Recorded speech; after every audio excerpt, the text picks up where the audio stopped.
ಹಾಲ್ ಇದು Monday mini blog ಆಗಿರುತ್ತೆ. ನಾನು ಮಂಡೇ ಬೇಗನೆ ಎದ್ಬಿಟ್ಟು ಮಾರ್ನಿಂಗ್ ಯಾವಾಗಲೂ ಬೇಗ ಹೇಳ್ತೀನಿ, ಎದ್ದು ನಾನು ವರ್ಕೌಟ್ ಎಲ್ಲ ಮುಗಿಸ್ಕೊಂಡು ಮತ್ತು ಮಕ್ಕಳನ್ನೆಲ್ಲ ಸ್ಕೂಲಿಗೆ ಕಳಿಸಿ ಆದಮೇಲೆ ಬಾಗಿಲನ್ನೆಲ್ಲ ಕ್ಲೀನ್ ಮಾಡಿಬಿಟ್ಟು, ಇವತ್ತು ನಾಗಪಂಚಮಿದೇನೋ ವಿಶೇಷ ಇದೆ ಅಂತ ಹೇಳ್ಬಿಟ್ಟು ಓಕೆ ಬೇಗ ಹೋಗಿ ಪೂಜೆ ಮಾಡೋಣ ಅಂತ ಹೇಳ್ಬಿಟ್ಟು ನಾನು ಕೂಡ ಬಾಗಿಲಿಗೆಲ್ಲ ನೀರು ಹಾಕಿ ರಂಗೋಲಿಯನ್ನು ಹಾಕ್ಬಿಟ್ಟು ಅದಾದಮೇಲೆ ಸ್ವಲ್ಪ ಮನೆಯೆಲ್ಲ ಕ್ಲೀನ್ ಮಾಡಿಕೊಂಡು ಮತ್ತು ಕಿಚನ್ ಕೂಡ ಎಲ್ಲ ಗಲೀಜಾಗಿತ್ತು ಅಂತ ಹೇಳ್ಬಿಟ್ಟು ಕಿಚನ್ ಕೂಡ ಕ್ಲೀನ್ ಮಾಡಿಕೊಂಡೆ. ಇದೆಲ್ಲ ಆದಮೇಲೆ ಇವತ್ತೇನೋ ನಾಗಪಂಚಮಿ ತುಂಬ ವಿಶೇಷ ಇದೆಯಂತೆ.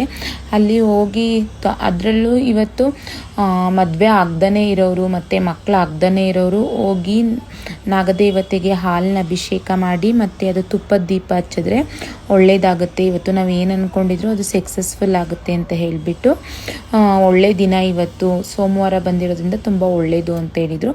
ಹಾಗಾಗಿ ನಾನು ಕೂಡ ಸರಿ ಬೇಗ ರೆಡಿ ಆಗಿಬಿಟ್ಟು ಮನೇಲೂ ಪೂಜೆ ಮುಗಿಸೋಣ ಅಂತ ಹೇಳ್ಬಿಟ್ಟು ಸ್ನಾನ ಮಾಡಿ ರೆಡಿಯಾಗಿ ಮನೇಲೂ ಕೂಡ ಪೂಜೆ ಮುಗಿಸ್ದೆ. ಮನೇಲೆಲ್ಲ ಪೂಜೆ ಎಲ್ಲ ಮುಗಿಸಿ ಆದಮೇಲೆ ನಾನು ಹಸ್ಬೆಂಡ್ ಓಟ್ಸ್ ತಿನ್ಕೊಂಡು ಹೋದ್ರು.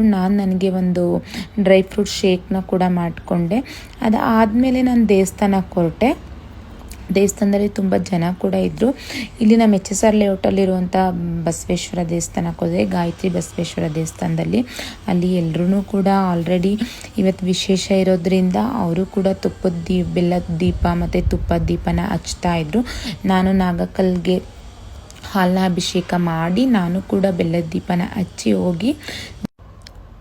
ದೀಪನ ಹಚ್ಚಿಬಿಟ್ಟು ನಾನು ಕೂಡ ದೇವರಲ್ಲಿ ಪ್ರಾರ್ಥನೆ ಮಾಡಿಕೊಂಡೆ. ಇವತ್ತು ಇನ್ನೂ ಯಾರೆಲ್ಲ ಇದನ್ನು ಮಾಡಿಲ್ಲ, ಹೋಗಿ ಇನ್ನು ಮದುವೆ ಆಗಬೇಕು ಅಂತ ಅಂದ್ಕೊಂಡಿದ್ದೀರಾ, ಹುಡುಗಿ ಸಿಗ್ತಾ ಇಲ್ಲ ಅಂತ ಅಂದ್ಕೊಂಡಿದ್ದೀರಾ, ನಿಮ್ಗೇನಾದರೂ ತೊಂದರೆಗಳಿದ್ರೆ ಹೋಗಿ ನಾಗಪ್ಪಂಗೆ ಹಾಲನ್ನ ಅಭಿಷೇಕ ಮಾಡಿ ಬೆಲ್ಲದಲ್ಲಿ ತುಪ್ಪದ ದೀಪನ ಹಚ್ಬಿಟ್ಟು ಬನ್ನಿ, ಎಲ್ರಿಗೂ ಒಳ್ಳೆಯದಾಗಲಿ. ನಾನು ದೇವಸ್ಥಾನ ಎಲ್ಲ ಮುಗಿಸ್ಕೊಂಡು ಆದಮೇಲೆ ನಮ್ಮ ಆಫೀಸ್ಗೆ ಹೋಗಿ ಆಫೀಸ್ ಪೂಜೆ ಎಲ್ಲ ಮುಗಿಸ್ಕೊಂಡು ನಾನು ಮತ್ತೆ ಮನೆಗೆ ರಿಟರ್ನ್ ಆದೆ. ನಾನು ಮತ್ತೆ ಮನೆಗೆ ರಿಟರ್ನ್ ಆಗೋಷ್ಟರಲ್ಲಿ 12 ಆಗೋಗ್ಬಿಟ್ಟಿತ್ತು. ನಾನು ಮತ್ತೆ ಮಧ್ಯಾಹ್ನ ಅಡುಗೆಗೆ ಅಂದ್ಬಿಟ್ಟು ಸ್ವಲ್ಪ ಪಲ್ಯ, ಕೋಸು ಪಲ್ಯ, ಕ್ಯಾರೆಟು ಕೋಸು ಹಾಕಿ ಪಲ್ಯ ಮಾಡಿಕೊಂಡು ಚಪಾತಿ ಪನ್ನೀರ್ ಫ್ರೈನ ಮಾಡ್ಕೊಂಡಿದ್ದೆ. ಇವತ್ತಿಗೆ ನಾನು ವ್ಲಾಗ್ನ ಎಂಡ್ ಮಾಡ್ತಾಯಿದ್ದೀನಿ. ಮತ್ತೆ ಇನ್ನೊಂದು ವೀಡಿಯೋ ಸಿಗ್ತೀನಿ. See you soon, bye.